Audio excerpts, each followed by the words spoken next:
A lot of independent artists aren't just making music, they're also trying to make an impression on other musicians, on their local scene, on the algorithm, on strangers online, on people whose approval they secretly still want. And that changes everything.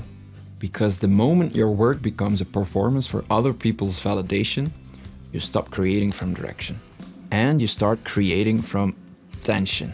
I was reading something from Epictetus, one of the Stoics, and the question it asked was brutal in the best way.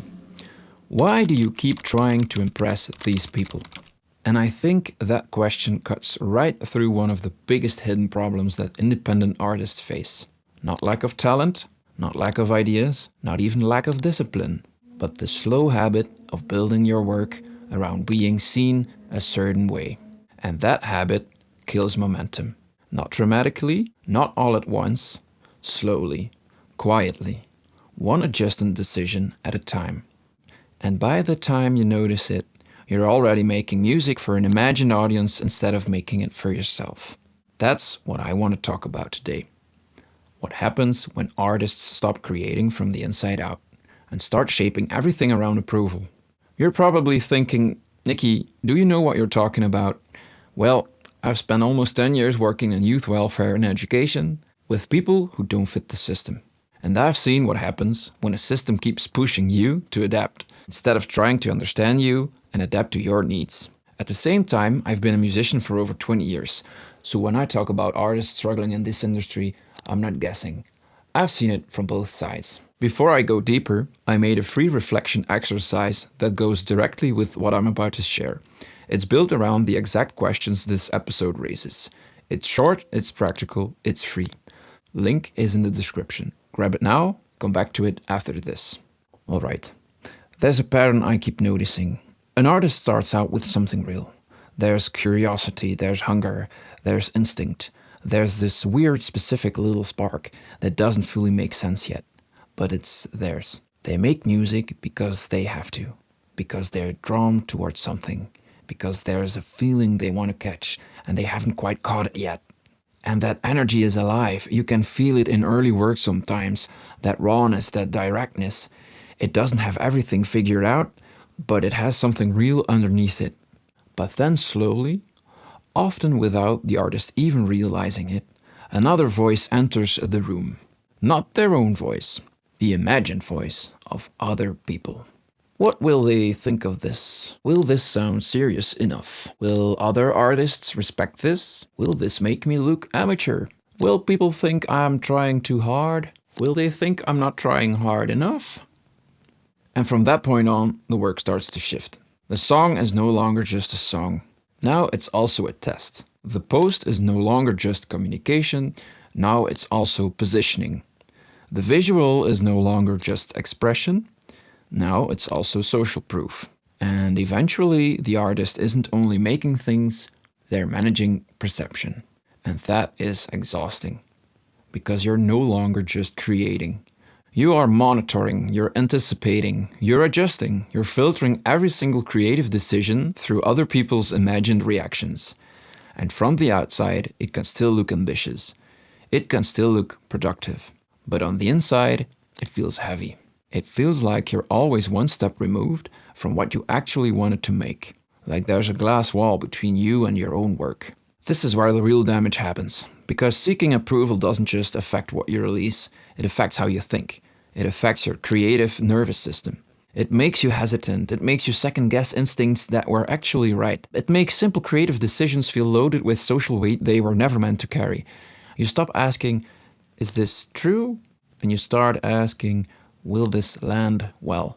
You stop asking, does this feel like mine? And you start asking, will this make me look credible? That's a dangerous shift, and here's why. Approval is unstable. It changes with trends. It depends on who's watching. It depends on mood, timing, platform culture, taste, all of it. The thing that gets respect this year is cringe next year. The sound that gets praised in your scene right now is the sound that gets called derivative in 18 months. And worst of all, a lot of the people you're trying to impress are not even grounded themselves. They are also chasing. They are also adjusting. They're also watching what's getting attention and calibrating accordingly. So you're building your inner world around the reactions of people who are also confused. Think about that for a second. You are giving enormous power to people who are just as distracted, just as insecure, just as inconsistent as you are. People who are easily impressed by nonsense on Monday and dismissive of everything on Thursday. And you're letting their imagined response shape what you make. In the music world, this shows up constantly. Artists change their sound to feel more respected by people in their scene. They hide their humor because they want to seem serious. They avoid simplicity because they want to appear deep. They delay releases for months because they want the full package to look impressive. They copy the visual language of artists they admire instead of following their own instinct. And the tragedy is that sometimes they don't even like the game they're playing. They just don't know how to stop. And this is where it becomes more than a creative problem. This is identity. Because momentum isn't just about working hard, it's about staying connected to the reason you make things in the first place. And once your artistic identity becomes tied to being admired, every part of the process gets distorted. Every release becomes a referendum on your worth. Every post becomes a chance to be accepted or dismissed. Every piece of work starts carrying social weight it was never designed to carry. And that's when something starts to split inside you. There is the real artist, the one with taste, with curiosity, with instinct, with actual emotion, the one who made that first track in their bedroom at midnight because something was pulling at them.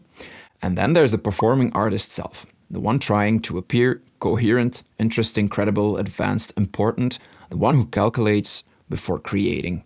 And once that gap gets wide enough, momentum starts to collapse. Not because you're lazy, not because you don't care, not because the talent isn't there, but because you're no longer moving from a whole place. You are negotiating with imagined judgment, and you're doing it constantly, in every session, in every post, in every decision about what to release and when and how. And it creates this low-level friction in everything. You can hear it in the music sometimes.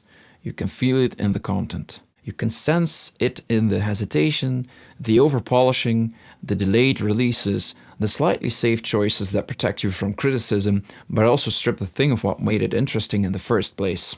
Because art made from real signal has a different energy than art made from approval.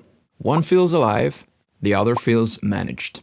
And people feel that difference, even when they can't name it. And if this is resonating, if you recognize yourself somewhere in this, I want you to pause here for a second. The reflection exercise in the description is specifically built around what I'm talking about right now.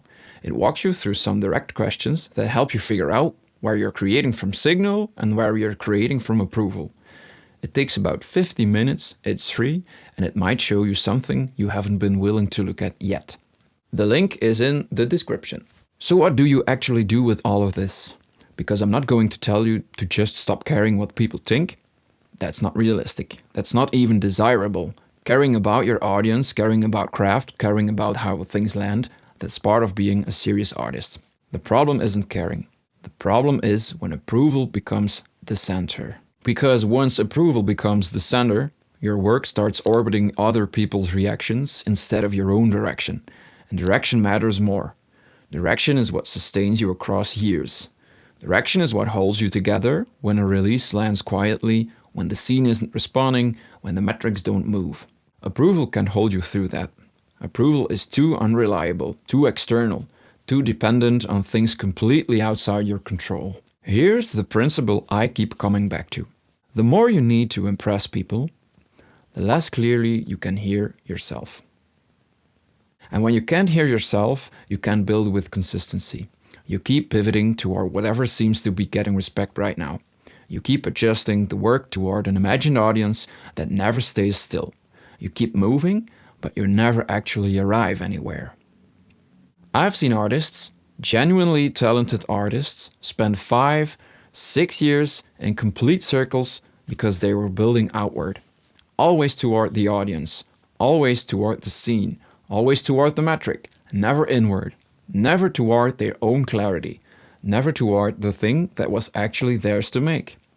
And the painful part is they couldn't see it while it was happening, because it looked like effort, it looked like hustle, it looked like someone who was taking this seriously. But underneath it, it was fear, specifically the fear of making something fully yours and having it be ignored. Because if you make something for approval and it fails, well, maybe you just misjudged what they wanted. You can adjust. But if you make something fully yours, something that comes from your actual taste, your actual perspective, your actual voice, and it gets ignored, that means something harder. That's the risk most artists quietly avoid. And it's exactly the risk you need to take. So let me ask you something direct. Who are you still trying to impress? Not in a vague way. Specifically, is it other producers in your city? Is it a certain type of listener you've built an idea of in your head?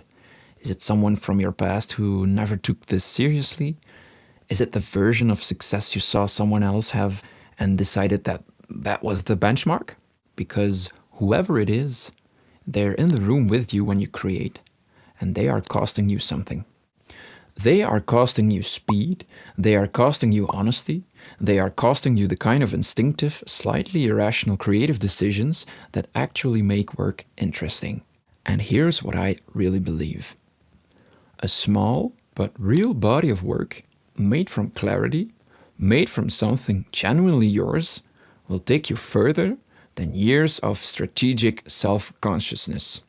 Not because authenticity is magic, not because just be yourself is a strategy, but because work that comes from a clear place compounds. It adds up to something.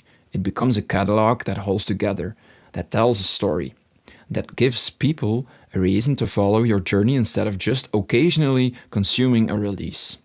That's the difference between an artist who builds something real over 10 years and an artist who's still in the same place they were 4 years ago despite all the effort.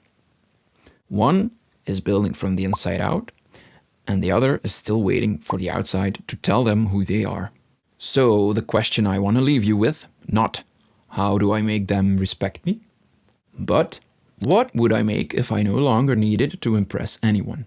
So before your next session, write down who you are trying to impress. Then ask, what would I make if they were not in this room? What would the next project look like? What sound would you actually go toward? What would you stop doing? What would you finally allow yourself to do? That specific, honest answer is probably closer to your real direction than anything you've been working toward lately. And that's what this channel is about. Not just how to make more work, but how to build a creative identity that can actually last, that can hold you through the quiet phases, through the pivots, through the years this actually takes. That's what I'm building here. And if that's the work you're trying to do, subscribe. This is where that conversation lives. The reflection exercise is in the description. If this episode hit something for you, that's the place to go next. It's practical, it's direct, and it's designed for exactly the kind of artist I've been talking about today. And if you're still watching, that's probably you. And in the next episode, I want to talk about something that connects directly to all of this. Why so many artists are still waiting for permission to fully commit. Not external permission, from a label, from a manager, from an audience, but internal permission. The kind that only you can give yourself. I will see you there.